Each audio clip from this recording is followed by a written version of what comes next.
안전한 창업 컨설턴트 함께하겠습니다. 어서 오세요. 네, 안녕하세요. 네. 자, 오늘 소개해 주실 내용부터 좀 들어보겠습니다. 자, 올해를 정리하는 내용으로요. 2023년 한 해 동안 소개해드린 창업들을 소개해드리겠습니다. 한 해 동안 소개해 주셨던 창업 아이템을 줄 돌아보는 시간이 되겠군요. 네. 오늘 이렇게 아이템을 선정하신 이유는요? 저희 연말 모임에 나갔는데요. 제 방송을 들으신 분들이 의외로 많더라고요. 아, 목소리가 똑같더라 이러면서. 근데 항상 중간에 듣게 된다고 그래서 좋은 아이템인 것 같은데 놓친 것 같다라는 분들이 많으셔서 저도 올해를 마무리한다는 생각으로 준비를 해봤습니다.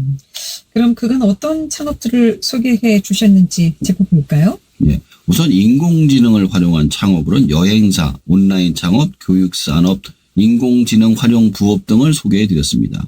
먹거리 창업으로는 베이커리, 탕후루, 마라탕, 빙수 전문점 등을 소개해드렸고요. 기술 관련 창업으로 드론, 자판기, 공유 킥보드 창업을, 반려동물 관련으로는 펫샵, 펫카페, 청소 관련 창업으로는 운동화 빨래방, 셀프 세차장, 출장 세차 창업, 야외 관련 창업으로는 캠핑용품점, 물놀이 용품점, 기타 일반 창업으로는 편의점, 스크린 골프장, PC방, 보드게임 창업 등을 소개해드렸습니다. 일단 소개해드린 것만 해도 22개나 되더라고요. 이렇게 듣고 보니 정말 다양하네요. 올 한 해 동안 22개의 창업 아이템을 소개해 주셨는데 그중에서 인공지능과 관련한 창업 아이템이 호응도가 높았던 것으로 기억이 됩니다. 이 아이템을 소개해 주셨던 이유는요? 우선 핫했어요. 그때 네. 인공지능 지금도 마찬가지지만 지금 여행사, 온라인 창업, 교육산업, 인공지능 활용 부업 등을 소개해드렸는데 일단 현재 인공지능이 엄청난 속도로 발전하고 있습니다. 초창기만 하더라도 사람이 하는 일을 그냥 되는 대로 따라하는 수준이었지만 현재는 사람의 일을 대신할 정도로 발전하고 있죠. 저도 인공지능을 다른 회사 거 5개를 쓰고 있는데 그걸로 글도 쓰고 정보도 분석하고 있습니다. 그래서 올해 수많은 창업 아이템도 소개가 가능했던 것입니다. 근데 제가 소개할 때만 해도 초창기라서 여행사, 온라인 창업, 교육, 부업 정도였지만 현재는 그것을 넘어서서 그림이나 동영상을 직접 만들 수 있는 수준까지 올라와 있는 상태입니다. 앞으로는 인공지능을 활용하지 못하면 직업을 구할 수 없는 세상이 되지 않을까 생각이 듭니다. 마치 인터넷을 못 쓰면 아무것도 못 하잖아요. 그거랑 비슷하지 않을까 싶습니다. 그렇죠. 이제는 인터넷 이용할 수 있듯이 인공지능 프로그램도 많이 좀 활용할 시대가 곧 오겠죠. 지금도 한 몇 % 정도 사용하고 있다고 볼 수 있을까요? 얼마 전에 뉴스가 나왔는데요. 상담사를 전부 다 내보냈대요. 한 회사에서 200명의 상담사 중 5명을 제외하고 나머지를 다 내보냈다고 그러더라고요. 그럼 AI를 통해서 이렇게 하는 거죠. 예. 그럼 우리 일자리가 점점 그럼 잃어간다는 얘기인데 그렇죠. 서글픈 얘기인데 꼭 반가운 것만 원래 그렇죠. 뭐 기술의 발전이라는 게 원래 인류의 일을 대신해서 만들고다 보니까 이거는 어쩔 수가 없는 겁니다. 따라서 그 분야에서 5% 이내에 들어가든가 아니면 새로운 직업을 갖든가. 그래서 제가 창업 강의를 하지 않습니까?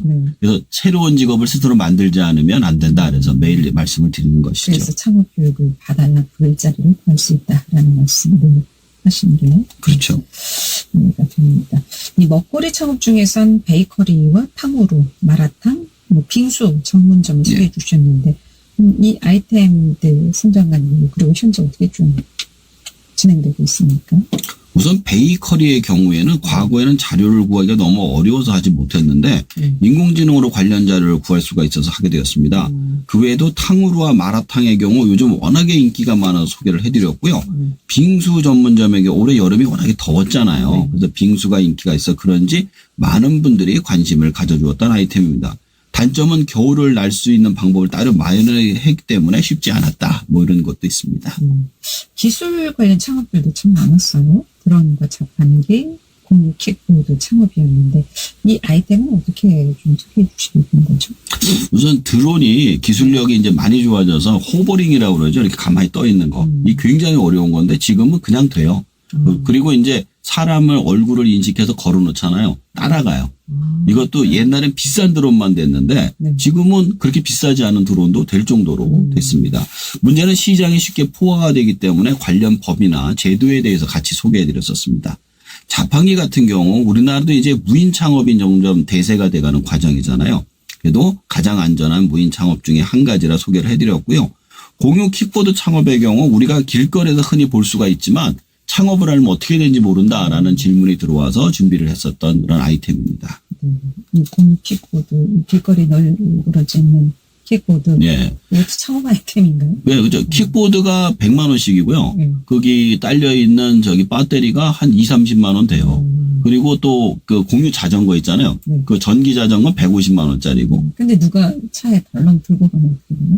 그게 GPS가 있어가지고 추적이 다 됩니다. 해가지고.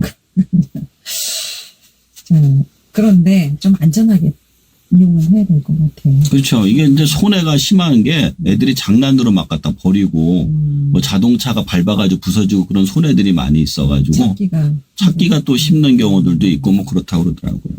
두세 명이 우르르 단체로 내려가다가 넘어지는 거 보면 참 아찔할 때가 많거든요. 저는 교통사고 나는 것도 직접 봤어요. 이게 공중에서 몇 바퀴를 돌더라고요. 그래서 깜짝 놀랐어요. 네.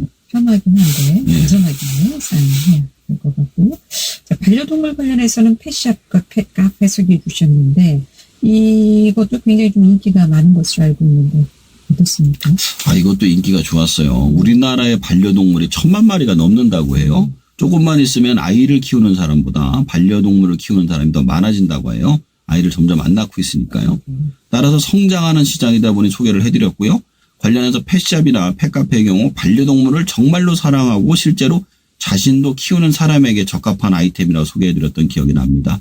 그냥 돈 벌려고 하시지 말고 진짜로 자기가 이제 애완동물 사랑하시는 분들이 하시면 좋겠다라고 말씀을 드렸었죠. 애완동물보다는 정말 애를 낳아서 키우는 그런 가정이 많아야 될 텐데 걱정입니다. 우리나라 지금 출산율이 0.7%. 7%. 이제 조만간에 그것도 무너질 거래요. 이제 한 6%대로 접어들 거라고 그러더라고요. 그래서 걱정입니다. 딩크족도 많이 늘어난다고. 예. 그렇죠.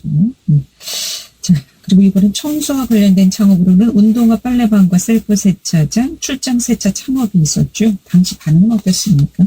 이 청소 관련 창업들이 반응이 가장 좋았던 아이템들인데요. 네. 운동화 빨래방의 경우 대부분 아파트가 밀집한 지역에서 한 개 정도 있을 정도로 흔한 아이템에도 불구하고 사람들이 잘 몰라서 경쟁이 없는 아이템이었습니다. 셀프 세차장의 경우 관심들은 많았지만 땅을 사거나 임대하는 것에 대해 부담감이 커셔가지고 창업 비용이 적은 아이템을 소개해달라고 해서 출장 세차 창업을 소개해드렸는데 이것도 상당히 좀 관심들이 많으셨습니다. 그리고 야외 관련 창업으로는 캠핑용품점, 물놀이 용품점도 소개해 주셨었죠. 이건 예. 어땠습니까? 이번에 여름이 워낙에 더워서 야외로 다니시는 분들이 많았습니다. 그러다 보니 야외에서 활동할 수 있는 아이템을 소개해드린 건데요. 캠핑용품점의 경우 원래 캠핑장 창업을 소개해드리려고 그랬어요. 네. 근데 캠핑장을 조성하는데 몇 년이 걸리더라고요. 시간하고 노력이나 비용이 워낙에 많이 들어가서 쉬운 캠핑용품점으로 바꿔서 소개를 해드린 거고요. 물놀이 용품점의 경우에도 여름 관련해서 창업을 검색하다 보니까 소개를 해드렸습니다. 사실 물놀이 용품만 팔아가지고는 다른 계절을 나기가 힘들잖아요. 네. 차라리 스포츠 용품점을 같이 하는 게 좋을 것 같다라고 한 기억도 납니다. 캠핑장은 한문에서 주천 가는 쪽에 엄청 많은 거 알고 계신가요? 아니 뭐 길 가다 보면 거기 말고도 조금 외지만 빠지면 캠핑장이 많아요 지금은. 캠핑장이 엄청 늘어났더라고요. 네, 그러니까 이게 그것도 그런데 이번 코로나 때 갈 데들이 없으니까 이 캠핑장으로 버틴 사람들이 정말 많아요. 네. 자, 그리고 그 외에 이제 편의점, 스크린 골프장, PC방, 보드게임 창업 등도 소개해 주셨는데, 특별히 기억에 남는 아이템 좀 있으신가요? 우선 다른 창업 아이템들도 대부분 우리가 보는 거잖아요. 근데 네. 보드게임방이 좀 특이해서 질문을 많이 하셨던 기억이 나네요. 굳이 왜 오프라인에 만나서 하는지 모르겠다. 뭐 물어보셨었는데 그때 그게 사람을 만나는 가장 좋은 방법이기 때문에 요즘 세대들이 선호를 한다고 대답을 드렸습니다. 어쩌면 모든 것이 인공지능으로 대체되는 시대에 오프라인이 창업의 오래된 미래가 되지 않을까라는 생각을 하게 되었었습니다. 그럼 올해 소개해 주신 창업 중에서 호응도가 가장 높았던 아이템은 어떤 아이템이고 또 어떤 내용이었을까요? 스크린 골프장 창업이었습니다. 네. 그러니까 스크린 골프장 창업은 매장 규모, 위치, 스크린 골프 기기에 따라 여러 요소가 달라지지만 일반적으로 2억에서 5억 원 정도 들고 그다음에 고려할 사항은 유동인구가 많고 접근성이 좋은 곳에 입지를 갖고 최신 기기를 구입해서 인테리어를 입지와 컨셉을 잘 고려해서 하라라고 말씀을 드렸었습니다. 이제 창업 비용이 워낙 지금 뭐 억대로 들어가니까. 그쵸. 그런데도 지금 스크린 골프장 상당히 좀 많다고 그러더라고요. 전국적으로 11,000개가 있다고 그래요. 네. 근데 이것도 1년에 1,000개 정도가 망하고 1,100개 정도가 생긴다고 그래요. 그러니까 엄청나게 많이 망하고 또 생기고 왜 이렇게 많이 망하고 생기냐 이렇게 봤더니 경쟁이 심해서 어느 지역에 들어 장사가 좀 된다 그러면 그 옆에 또 생기고 그러는 거예요. 이것도 신장 기업과 폐업이 같이 맞물려서 돌아가는 상황이군요. 그렇습니다. 예. 자, 두 번째로 많이 찾는 아이템이 또 뭐가 있습니까? 출장 세차 창업이었습니다. 네. 그러니까 출장 세차 창업은 직접 고객의 차에 찾아가 세차를 하고 비용을 받는 서비스로 비교적 적은 비용으로 창업할 수 있는 단점이 있지만 그 경쟁이 치열하고 계절에 따라 매출의 차이가 큰 단점이 있습니다. 위험한 점이 있었는데요. 감전이나 미끄럼 등 안전에 유의해야 된다 이렇게 말씀을 드렸었습니다. 이와 관련해서 부업도 많았던 것으로 기억이 나는데 어떤 것들이 있었죠? 청소만 하는 게 아니라 왁스, 청소, 엔진 청소, 광택, 썬팅, 튜닝, 수리, 뭐 보험, 자동차 판매 등등 뭐 출장 세차가 고객의 집이나 사무실에서 세차를 하는 서비스이기 때문에 고객과 접촉할 수 있는 기회가 많습니다. 따라서 출장 세차를 하면서 추가적으로 할 수 있는 부업을 찾는다면 자동차 관련 서비스가 좋다. 그리고 자동차 관련 서비스는 출장 세차를 관련된 기술을 활용할 수 있기 때문에 추가적으로 할 수 있는 방법을 찾는 것이 좋다라고 말씀을 드렸었습니다. 그럼 세 번째로 인기 있었던 창업 아이템 어떤 겁니까? 이게 탕후루였어요. 탕후루는 중국에서 과일을 꼬치에 끼워 설탕 시럽에 넣어 끓여 만든 간식이죠. 이게 아삭한 식감과 과일의 향을 그대로 느낄 수 있어 요즘 인기가 높아서 많이 창업하고 있고요. 창업 비용은 5천에서 7천 정도, 월 매출은 1,150에 순수익은 360만 원 정도로 알려져 있고 이게 장점은 창업이 쉽고 기술을 익히기 쉽고 수익률이 높은 편이다라고 말씀을 드렸습니다. 하지만 단점도 있었죠? 어떤 거였죠? 우선 첫 번째로 경쟁이 너무 치열하다. 앞에 하나 만들면 옆집이 또 들어온다. 노동 강도가 생각보다 높다. 이게 그냥 쉽지가 않다. 씻고 꽂고 이게 다시 돌리는 게 엄청 힘들다고 그래요. 또 이게 유행이 지나가면 위험할 수 있다. 벌써 이제 그런 조짐이 좀 보이죠. 자, 이런 점을 보호하기 위해서는 좋은 재료와 전문성을 확보해야 된다. 새로운 제품 출시에 차별적인 제품을 완성하고 장기적으로 회원 확보를 단골을 만들고 좋은 목을 찾게 노력을 해야 된다.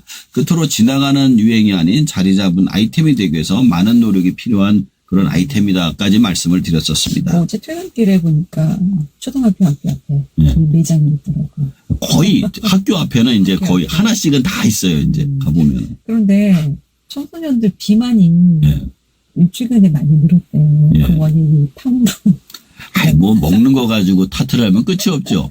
애들을 운동을 시키는 방법을 찾아야지. 먹되. 그렇게 생각해야지 먹는 걸 막을 방법은 없잖아요. 예. 맛은 있나 봐요. 맛은 있어요. 자, 그렇다면 올해 소개해 주신 아이템 중에서 가장 인기가 없는 아이템 어떤 이런 것도 있습니까? 있죠. 없는 아이템? 없는 것에 다 그 기록이 나와서 봤는데 물놀이 용품종이 가장 인기 없는 아이템으로 당첨됐습니다. 아예 순위에도 보이지 않더라고요. 그래서 아마도 물놀이 용품종 가지고는 도저히 안 될 것 같은 생각 보지도 않고 그렇게 하신 것 같아요. 앞으로는 트렌드나 인공지능을 활용해서 선호도가 높은 창업 아이템들을 찾아볼까 합니다. 예.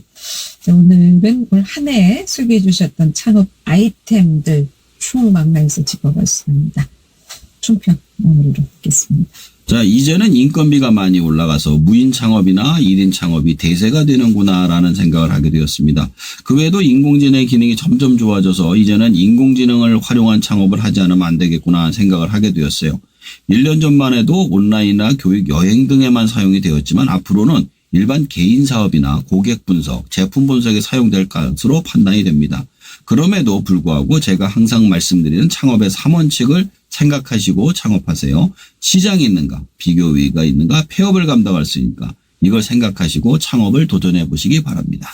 창업의 3원칙, 시장이 있는가, 비교 우위가 있는가, 폐업을 감당할 수 있는가 이 세 가지만 꼭 기억하시면 될 것 같습니다. 교류되는 창업 정보 오늘도 안정은 창업 컨설턴트였습니다. 잘 들었습니다. 네, 감사합니다.